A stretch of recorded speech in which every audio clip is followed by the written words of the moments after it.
Aaron arrived at Tronova Station with only one bag and zero expectations. The space station orbited a quiet red star far from Earth. It was a mix of old human ships and new alien designs, a place where many species lived and worked together. He had never been here before, but after his stepfather died, Aaron received a strange message from the station's office. Room 3G has been transferred to you. Your stepsister has left the station. Her friend remains. You may move in. That was all the message said. Aaron didn't know what to expect. He hadn't spoken to his stepsister Nira in a long time. She was half Valarian alien race known for their glowing skin, quiet speech, and deep traditions. She was polite, calm, and distant. They were never close. But now, Aaron was stepping into her world. He walked down the clean, curved hallway of Epsilon Wing, dragging his travel bag. Lights above blinked softly in blue and white. Doors lined both sides, each marked with room numbers. Finally, he stopped in front of room 3G. The door opened with a soft hiss. The room was brighter than he expected. It had two beds, two desks, some shelves, and a small food unit. A large window looked out into space. One bed was neatly made. The other was empty. A girl stood near the window. She turned when she heard the door. Her skin was a soft bluish green. Her hair was tied back in a smooth braid, and her uniform was a light gray, marked with small glowing symbols. Her eyes were silver, calm, and focused. She was clearly not human. You must be Aaron, she said gently. Aaron nodded, unsure how to respond. Yeah, that's me. She bowed slightly, the way Valari always did. I'm Luma, Nira's closest friend. She asked me to remain here while she is gone. I didn't know she had a brother, stepbrother. Aaron corrected. We weren't very close. Luma gave a small nod. She mentioned that. She hoped one day things would change. Aaron looked round the room. So, you live here too? Yes, Luma said calmly. This was my second home. Nira asked me to care for it while she's away. Now it belongs to you. But I will not leave unless you ask me to. Aaron shifted uncomfortably. I didn't expect to have a roommate. Luma tilted her head, curious. Do you wish for me to go? No, he said quickly. It's just different. On Earth, we don't usually share rooms with someone we just met, especially, Luma blinked slowly. I understand. Humans value personal space. Valari do not see it the same way. But I will respect your comfort. She pointed to the left bed. That one was Nira's. You may take it. I use the one on the right. I sleep lightly, but I do not disturb. Others. Aaron nodded. Okay, that's fine, I guess. He dropped his bag beside the bed and sat down. The bed was firm but clean.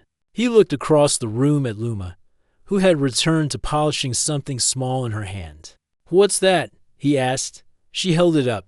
It was a small clear stone, glowing faintly blue. It is a memory stone, she explained. It records voice messages. I speak to Nira through it, even if she cannot answer. That's cool, Aaron said, trying to sound casual.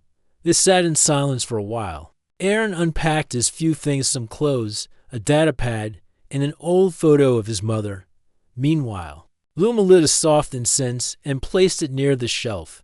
A peaceful smell filled the room like flowers and warm wind. You keep this place very clean, Aaron said. Luma smiled gently. Nira liked order. I learned from her. Later, they both ate dinner from the food unit. The station served simple meals, flatbread, mixed protein cubes, and green tea. They ate quietly, sitting at the small table between the beds. You don't talk much, Aaron said. Breaking the silence, I speak when there is something worth saying, Luma replied softly. Aaron smiled a little. That's fair. Night on the station when it was time to sleep. Luma turned off the lights with a simple wave at the wall sensor. Only the stars outside gave light now. The room felt quiet. Aaron lay in his bed, staring at the ceiling. He could hear the soft hum of the station's systems, and the occasional soft breath from the bed across the room. He turned over and saw Luma lying with her eyes closed, face peaceful. It was strange. Just 2 days ago, he was on Earth, thinking. His life was boring and normal. Now, he was living in a space station room, sharing it with his stepsister's alien friend, and somehow it didn't feel as bad as he thought. He whispered softly to himself, "This is going to be interesting." The next morning on Tronova Station, Aaron woke up to the soft smell of steam and fruit. The room was dim, but the soft lights near the ceiling had started to glow. The station always followed a slow sunrise pattern even in space. He sat up, slowly, rubbing his eyes. Then he noticed something strange. Luma was already awake. She stood near the small table in the center of the room, preparing something. A small bowl steamed in her hands. She wore a fresh uniform, and her long green-blue hair was now tied into a tighter braid. "Good morning," she said softly. Without turning, Aaron blinked. "You're up early." "I rise with the station cycle," she said. "Would you like tea?" Nira left a supply of fruits and leaves in the drawer. "I made some for both of us." Aaron nodded. "Sure, thanks." He got out of bed, trying not to look too awkward, even though they shared a room. It still felt strange to him, but Luma seemed calm, like sharing space was no big deal. He sat down at the table, and she handed him a warm cup. The tea was pale green and smelled sweet. "This is really good," he said after a sip. Luma nodded gently. "It is called mirror root tea. It calms the body." They drank in silence for a few moments. Then Aaron looked around the room. "So, what do you do during the day?" he asked. "I work in the biology lab," she said. "I care for samples, clean equipment, and help with small research tasks." Nira got me the job before she left. Aaron was surprised. "You work on this station?" "Yes," she said. "Every resident must have a purpose, even visitors." "What will your purpose be?" Aaron looked down. "I don't know yet. I only just arrived." Luma didn't pressure him. She simply nodded and picked up a small tablet from the shelf. "You can explore the station. I suggest you begin at the orientation hall. It has maps, task boards, and station guides, okay?" he said. "Maybe I will." Exploring the station a few hours later, Aaron stood inside the large dome-shaped orientation hall. Screens showed different parts of the station: docking bays, trade markets, repair halls, and food zones. Aliens and humans moved around the room, talking in many different languages. A voice spoke from the walls. "Welcome to Tronova. Please scan your ID to begin your personal guide." Aaron placed his hand on the scanner. A soft blue light passed over his fingers. Resident Aaron confirmed. Status: new arrival. Role: unassigned. Please visit the task board. He walked toward the tall screen labeled task board. A list of small jobs appeared, each with a short description and time requirement. Help clean hydroponic gardens 2 hours. Assist maintenance crew with tool check 1 hour. Guide visitor group 3 hours. Language required: carry supplies to lab sector 1.5 hours. Aaron picked the maintenance job. It sounded easy, a quiet walk. Back after completing the job, Aaron was given a small credit chip and a smile from the engineer. It wasn't much, but it made him feel like he belonged at least a little. He walked back to his room in Epsilon Wing. As he entered, the door opened with a soft sound. Luma was sitting on the floor, surrounded by glowing stones. They floated slightly above the ground, spinning slowly in a circle. She looked up, surprised. "Oh, you're back." Aaron looked at the stones. "What are those?" "Velari memory crystals," she said. "They store emotions and thoughts. I use them to meditate after work." "They look alive," Aaron said, stepping closer. "They are not alive," Luma said with a small smile. "But they remember." Aaron sat down on his bed. "I did a small task today. Help fix a toolbox. Got a credit chip. That is a good start," Luma said. "This station accepts those who help. If you continue, they will give you more freedom. Maybe even your own room." Aaron paused. "Do you want me to get my own room?" Luma blinked slowly. "I did not say that. I only speak truth." He nodded. "Right. Well, for now, I think I'll stay." She gave him a small, quiet nod. Then she waved her hand, and the crystals fell gently into a bowl. An unexpected bond that night. As they sat and ate together again, Aaron asked a question. Did Nira really trust me? I mean, to give me this room. Luma was quiet for a moment. Then she looked at him seriously. She did not know you well, but she believed in giving people a chance. That is why she asked me to stay. She hoped I would watch and guide if needed. Aaron frowned. So, you're here to watch me, to protect your space, Luma corrected. But now it is your space. I will not interfere with your life. Only help, if you ask. Aaron smiled. I guess I don't mind that. He stood up and walked to the window. Stars filled the sky. Thousands of tiny lights. Some blinked. Some moved. Ships came and went silently in the distance. Luma joined him at the window. They stood there for a few minutes without speaking. Then Aaron said softly, "You know, this place isn't so bad." Luma nodded. "It grows on you." Later that night, Aaron lay in his bed, tired from the day. Luma had already dimmed the lights and rested quietly on her side. Her breathing was soft, barely audible, even though they had only just met. Something about her presence felt peaceful. He didn't understand Valari ways, but he respected them. And maybe, just maybe, they could become friends. As his eyes closed, he whispered, "Good night, Luma." To his surprise, her voice replied gently. In the dark, the days after the arrival of the Valari ship passed quietly on Tronova Station. But beneath the calm surface, tension grew like a shadow creeping closer. Aaron and Luma both knew their time was limited. The hidden Alalumas suggested they find Brent again. He was the only one they could trust to send messages and offer help. But the station was large, and moving around without drawing attention was not easy. Late one evening, Aaron met Brent in a dim corridor near the cargo docks. Brent was a tall Valari man with silver hair and kind eyes. He looked tired but determined. "Aaron," Brent greeted him. "I hear you want to help." Aaron nodded. "We don't have much time. That Valari ship is looking for Luma. We need a plan." Brent thought for a moment. "I know a place, an old maintenance tunnel. It's unused and hidden. You can stay there for a while." Luma arrived quietly. "It's safe," Brent nodded. "For now. But it's cramped and dark." Aaron smiled. "Better than waiting to be caught." Escape to the tunnels that night. Under the cover of darkness, Aaron and Luma packed what little they could carry. Aaron hid his data pad and some clothes. Luma took her memory crystals and the stolen data. They moved quickly through the station halls, avoiding security checkpoints and crowded areas. At the maintenance tunnel entrance, Brent waited, motioning them inside. The tunnel was narrow, with metal walls and faint emergency lights.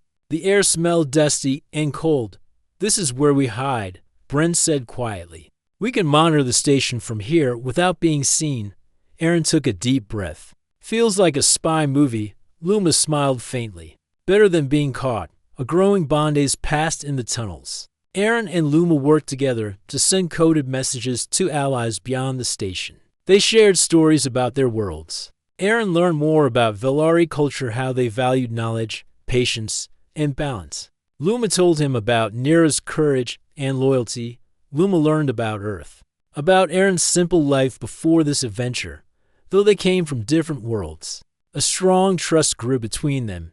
Danger nearest an evening, as Aaron watched the station's main entrance through a small surveillance screen. He saw the Valari ship's small patrol boats docking. "They are searching," Aaron said nervously. Luma nodded. "We must move soon. I cannot risk staying." Brent agreed. "There's a cargo shuttle leaving in 2 days. It can take you off the station." Aaron and Luma began preparing for the escape. The night before that night, Aaron and Luma sat side by side in the dark tunnel. Aaron glanced at her. "I never thought I'd share a bed with an alien friend. But now, I don't want to lose this." Luma looked at him, her silver eyes shining softly. "Humans feel strongly," she said. "Valari feel deeply too." They smiled at each other. A new journey the next day. Under the station's radar, Aaron and Luma boarded the cargo shuttle. As it rose into space, they looked back at Tronova Station, a place of danger, but also the place where their unusual friendship began. Together, they faced the unknown. 2 weeks passed since Aaron arrived at Tronova Station. His routine slowly became normal. He did small jobs during the day, fixing tools, carrying boxes, helping with food deliveries. At night, he shared quiet dinners with Luma, talked about simple things, and sometimes just listened to the silence. The room no longer felt strange. It felt like home. But one evening, everything changed. A message from Aaron came back early from his shift. Luma was not in the room yet. The lights were dim, and the station was quiet, except for the soft hum of power through the walls. As he placed his bag on the bed, a soft blue light blinked from a corner shelf. It was one of Luma's memory stones. Curious, Aaron walked over. This stone was different from the others. It had a small symbol on it. He didn't recognize it, but he felt drawn to it. Suddenly, the stone lit up and a voice filled the room. If you are hearing this, then I have already left. It was Nira's voice. Aaron froze. The stone glowed brighter as the voice continued. I didn't have time to say goodbye. I left in a hurry. But I need someone to know the truth. Luma is not just my friend. She's something more. And she's in danger. The light flickered again. She carries something hidden inside her. A piece of data, stolen from a Velari research ship. I helped her escape. If the wrong people find out, they'll come for her. The light dimmed, and the stone went silent. Aaron stared at it for a long time. His heart was pounding. Luma is hiding something? He whispered. She returns a few minutes later. The door opened. Luma stepped in, carrying a small box. She smiled slightly when she saw Aaron. You're early today. Aaron nodded slowly. Yeah, had a light day. She walked past him, placing the box on the table. You seem quiet, she said, noticing his expression. Aaron looked at the memory stone on the shelf, then back at her. I heard a message from Nira. Luma stopped. Her hands froze. Her body became still. What message? She asked. Her voice barely a whisper. She said you're hiding something. Something important. Luma turned around slowly. Her silver eyes met his for the first time. She didn't look calm. She looked afraid. You weren't meant to hear that. Why not? Aaron asked. You could have told me. She looked down. I didn't want to put you in danger. I live here too. We share a room. If someone's chasing you, I should know. Luma sat down on her bed. Her hands trembled slightly. The Velari government created a secret project, she said quietly. A device that could read minds. Nira found out it was being tested on unwilling people. She stole part of the data and hid it inside me. Aaron's eyes widened. Inside you? Luma nodded. Velari memory crystals can be bonded with living tissue. It's hidden in my back under the skin. No scanner can detect it. Aaron sat down across from her. His voice was calm, but firm. Are they looking for you? Yes, she said. But they don't know I'm here. Not yet. And if they find you, she looked into his eyes. They will take me, or worse. A decision silence filled the room for a few moments. Then Aaron stood up. You can't keep hiding forever. I know, Luma said. But if they take the data, they'll continue the project. More lives will be hurt. I can't let that happen. Aaron thought carefully. His voice was steady now. We'll protect it. Together. Luma looked surprised. You would help me. You've been honest, kind. You treated this room like home. You didn't run when things got hard. And now I know why. He crossed his arms. If someone's coming after you, I'm not going to let them take you. Luma's expression softened. Her eyes shimmered faintly. Thank you, Aaron. A new plan next morning. Aaron visited the station communications office. He asked about secure transmissions to outer colonies. The officer said such messages needed special clearance or a station sponsor. We need to get that message out, Aaron told Luma later. Nira may have allies on the colony ship she joined. Luma nodded. I know someone who might help. A Velari engineer named Bren. He owes Nira a favor. That night, the two of them met Bren in the lower docks, where cargo ships were loaded. Bren was older, with dull silver eyes and a tired voice. You're lucky I still trust her, he said to Luma. I can send your message. But if the wrong ears catch it, we understand, Luma said. They handed him a crystal containing a voice recording one. That explained everything. The stolen data, the danger, and their need for protection. The threat grossed back in room 3G. Aaron checked the station logs on his datapad. Something caught his eye. Luma, A ship arrived from the Villari homeworld today, small crew. No cargo, no trade.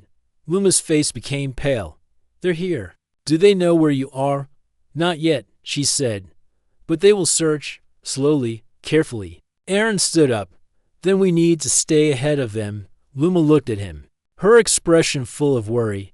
You could still leave, she said. This isn't your fight. It is now, Aaron said firmly. You're not alone.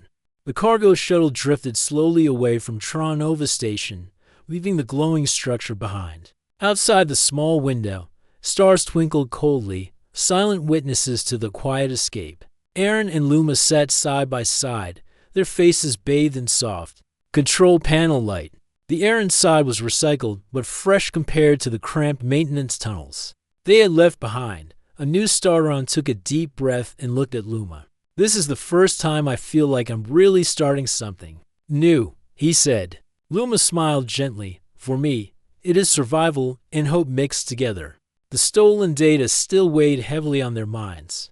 They knew that if it fell into the wrong hands, it could cause much harm not only to Villari, but too many innocent people. Learning to trust over the quiet hours, Aaron and Luma talked more about themselves. Aaron told her about Earth, its blue skies, green forests, and the simple joys of human life. I used to think my life was small, he said, but maybe it's bigger than I knew.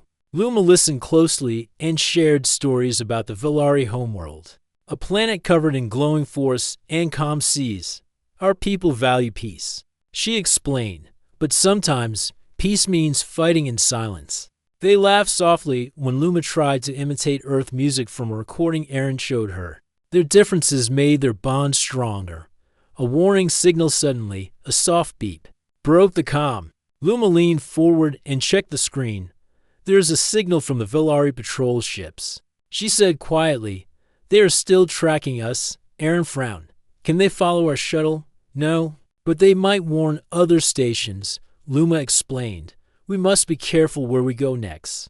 They agreed to send a secret message to Nira's allies on a nearby colony planet. The message was short but clear. Help needed. Danger follows. Carry secret data. Arrival at Vellora colony. After a tense journey, the shuttle approached Vellora. Colony, a small but vibrant settlement on a distant planet. It was far from the Villari homeworld, but had friendly people who supported Nira's cause. The shuttle landed softly on the colony's docking pad. Aaron and Luma stepped out into the fresh air. The sky was a deep purple, dotted with two suns setting on the horizon. The colony was busy with people and aliens working together, their voices mixing in a friendly hum. Beating the alleys at the colony's center, they met Commander Zara, a human woman with sharp eyes and steady hands. She welcomed them warmly. We've heard the message, Zara said. We will protect you and the data. Luma handed over a small crystal containing the secret information. Zara studied it carefully. This data could stop the mind-reading project. Aaron felt a spark of hope. Then maybe we can stop it before it starts. A new mission. Commander Zara explained their plan. We will contact trusted leaders and share the evidence. But we must move quickly. The Villari government has powerful allies. Aaron and Luma listened, realizing their fight was just beginning. But they also knew one thing. Together, they could face whatever came next. A quiet moment that evening, Aaron and Luma sat beneath the twin suns' fading light. Aaron looked at her and smiled. You know, I never thought I'd find a friend like you in this galaxy. Luma smiled back. And I never thought I'd find someone to trust with my life. They sat quietly, knowing the road ahead would be long, but feeling stronger than ever. The quiet calm of Vellora colony was a welcome relief for Aaron and Luma. Yet, beneath the peace, tension hummed like electricity. The stolen data they carried was more than just information. It was a key that could change everything. The warned angrily. One morning, as the colony bathed in soft light from the twin suns, Commander Zara gathered Aaron, Luma, and a small group of trusted allies. We received news, Zara began seriously. Villari forces are moving faster than expected. They suspect something is wrong on Tronova and are expanding their search. Aaron clenched his fists. How long before they reach us? Zara shook her head. Maybe days, maybe hours. Luma's silver eyes narrowed. We must prepare. Hidden in plain sight, Luma suggested moving the stolen data to a safer place. There is an ancient Velari temple deep in the nearby forest, she explained. It is protected by old technology and forgotten by most. No one will find the data there. Aaron agreed. We should do it quickly. The group prepared for the journey. They packed supplies and studied the map to the temple, which was hidden among towering glowing trees. The journey begins forest was unlike anything Aaron had ever seen. The trees shone softly, lighting their path with gentle blue and green. Light, strange birds sang in the distance, and the air smelled sweet and fresh. Luma led confidently. While Aaron stayed alert, Commander Zera's team followed closely behind Dot as they walked. Aaron felt a strange peace in the forest, but he also felt the weight of the mission pressing down. An unexpected encounter suddenly. A figure stepped from behind a tree. It was a tall Velari woman with sharp eyes and silver hair. She looked at the group carefully. Who are you? She asked. Luma stepped forward. I'm Luma, carrying the stolen data. We seek the temple. The woman's expression softened. I am Solara, a guardian of the temple. I was sent to protect it from those who would misuse its power. Aaron relaxed slightly. We only want to hide the data safely. Solara nodded. Follow me. The temple group arrived at the temple, a tall structure made of smooth, glowing stone. Ancient symbols covered its walls, pulsing softly with light. Inside, the air was cool and still. At the center was a pedestal with a small glowing compartment. Luma placed the crystal containing the stolen data into the compartment. The light grew brighter and then faded. The data is safe here, Solara said. No scanner can reach it, and no one can take it without the temple's permission. Aaron smiled. Good. A betrayal as the group turned to leave. Solara's expression changed. Her eyes darkened. Wait, she said. I have one condition. Luma frowned. What condition? Solara looked at Aaron. You are not just a human boy. You carry something special. Aaron blinked. I don't understand. Solara's voice was low. The Velari project that Nira spoke of, it's not just about mind reading. It's about controlling minds, and you may be part of their plans. Aaron felt a chill. Luma stepped in front of him. What do you mean? Solara smiled sadly. The humans have hidden power in their minds, something the Velari want to study and control. You might be a key. Questions and fear back at the colony. Aaron could not sleep. Solara's words echoed in his mind. He wondered about his past, his family, and what secrets he might hold. Luma sat beside him. We will face whatever comes together. Aaron nodded. I'm glad you're with me. Preparing for the future, Eth colony leaders began planning. They would send messages to Earth and other allied planets. They would gather forces to stop the Velari government's project, but they also knew that time was short. Aaron and Luma trained with the colony's defenders, learning new skills and strengthening their bond. They were ready to fight for freedom and for each other. The colony of Velora buzzed with quiet preparation. The stolen Velari data was now hidden deep inside the temple, but the enemy was close. The Velari patrol ship had stopped nearby. Soon they would land and begin their search. Everyone in the colony knew what was coming.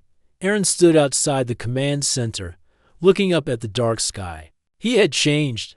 When he first arrived at Tronova, he was unsure and alone. Now, he felt strong, not because of weapons or training, but because of the people standing with him, especially Luma. She stepped beside him, holding her long staff, a tool used for both balance and defense. You are thinking again, she said softly. A little, Aaron replied. Do you think we can stop them? Not with fear, Luma said, but with truth. Yes. The air of Alth. Next morning, the Velari ship descended. Its dark gray body floated slowly above the colony and landed near the outer field. Dust flew in all directions. The people of the colony watched silently. Four Velari officers stepped out, dressed in official armor.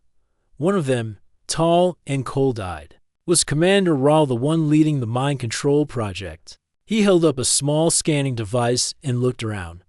We know what was stolen, he said, and we know it's here. Commander Zera stepped forward. This is an independent colony. You have no right to demand anything here. Rahl smiled. "We have authority from the Velari Council.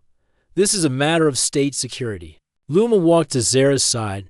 Her presence was calm, but her hands were ready. "Then you will hear the truth," she said. The truth revealed with a signal. Zara's team activated a projector. A large image appeared in the air above the colony square. It showed the stolen data, proof that the mind-reading and control project existed. It showed how innocent Velari and humans had been tested without consent. People gasped. Even some of Rahl's own guards looked unsure. Rahl's eyes narrowed.